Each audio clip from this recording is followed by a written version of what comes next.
On October 27, 1887, a copper time capsule was placed in the cornerstone of the Robert E. Lee Monument's pedestal in Richmond, Virginia.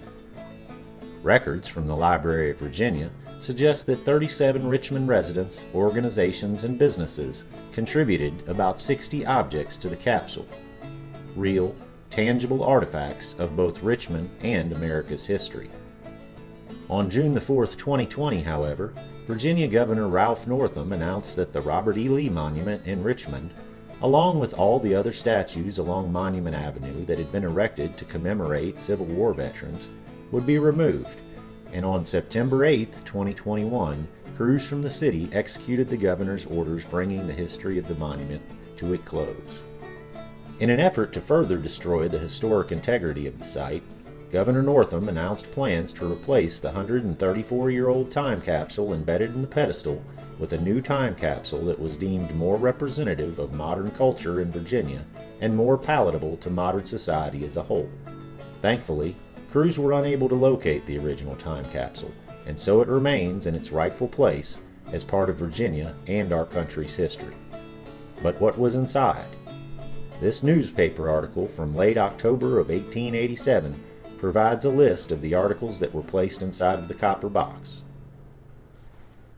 The following articles were received by Mr. W.B. Isaacs and have been placed in the copper box, which will be inserted in the Lee Monument cornerstone. From George D. Fisher, a compiled history of the monumental church. From T.A. Brander, a roll of Company B, the 12th Virginia Infantry. From J.B. Halliburton, Statistics of the City of Richmond. From P.J. White, a Constitution and Bylaws of the Lee Camp of Confederate Veterans and the program of the banquet to Lynn Post No. 5. From Cyrus Bousseau, a Virginia Confederate button collection.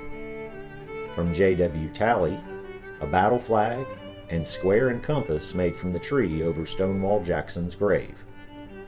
From Charles E. and Walter B. Harwood, 12 copper coins. From George T. Mattern, a muster roll of the Richmond Sharpshooters, the 21st Virginia Regiment. From Carlton McCarthy, a badge of the Association of the Army of Northern Virginia. From Sachs and Company, a circular advertisement. From M. Staples and Company, a copy of The Immigrant's Friend. From Miss H. A. Marshall, a genealogical tree of the Lee family. From F. W. Jones, Confederate Treasury notes. From John F. Mayer, a copy of the seal of the Adjutant General of the Confederate States, a photographed copy of a Confederate cent, and a $100,000 Confederate bond registered. From Master Nolting, a $1 Confederate note. From W. T. Mosley, an English penny of 1812. From J. H. Capers, a roll of officers and members of the Richmond Commandery No. 2, an individual card of Edward W. Price, General Commander, New Jersey, a program of the Ancient Order of Nobles and the Mystic Shrine on the occasion of the laying of the cornerstone. From George A. Ansile, reports of the Chamber of Commerce for 1886 and 1887, Constitution and Bylaws of the Virginia Mechanics Institute, and the Bylaws of the Richmond Commandery No. 2. From James E. Good, a Warwick Richardson Virginia Almanac for 1887.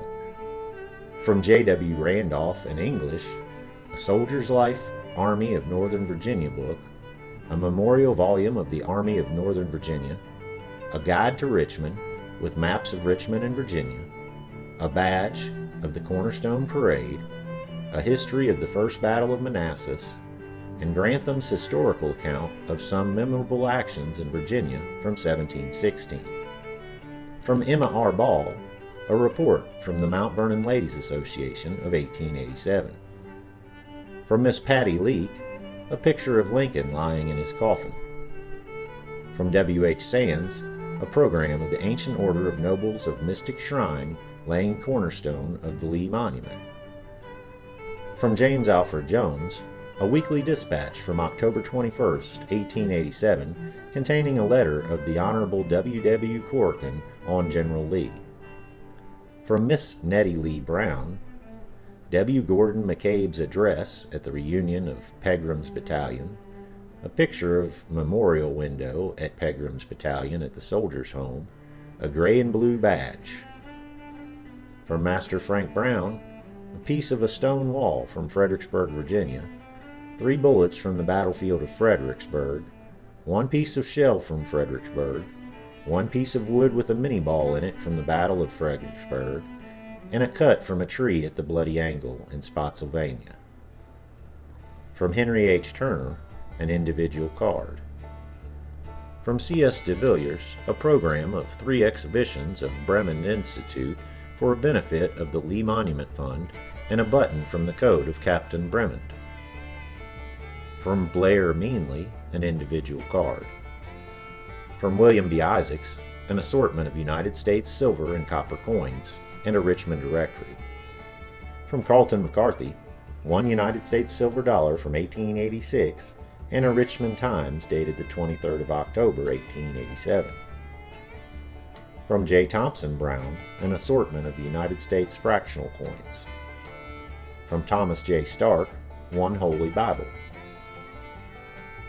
From W. B. Isaacs, copies of the charters issued by the Grand Lodge, Grand Chapter, and Grand Commandery of Virginia to its subordinates on parchment, the Grand Lodge of Virginia, 4th edition of Grand Lodge textbook, a copy of the textbook of the Grand Chapter of Virginia, and digest, and a copy of the Grand Constitution of Grand Encampment, United States Knights Templars and Proceedings from 1886, as well as a copy of the proceedings of the 1886 Grand Lodge, Grand Chapter, and Grand Commandery of Virginia, a program of exercises observed on the occasion of the laying of the Lee Monument cornerstone, reprints of the proceedings of the Grand Lodge of Virginia from 1887 to 1822, containing in steel engravings of all the Grand Masters during that period, and also engravings of Dr. John Dove and the Honorable R.E. Withers. The box containing the articles to be placed in the cornerstone was sealed at 2:30 o'clock yesterday. The cornerstone was taken to the site of the monument yesterday about 1 o'clock. If you enjoyed today's video and would like to see more content like this, be sure to take a shot at the like button, subscribe, and ring that notification bell to stay up to date with all the latest BirdDogg content. And if you'd like to support the channel, for a limited time there's exclusive Civil War Diaries merchandise available in the video link below.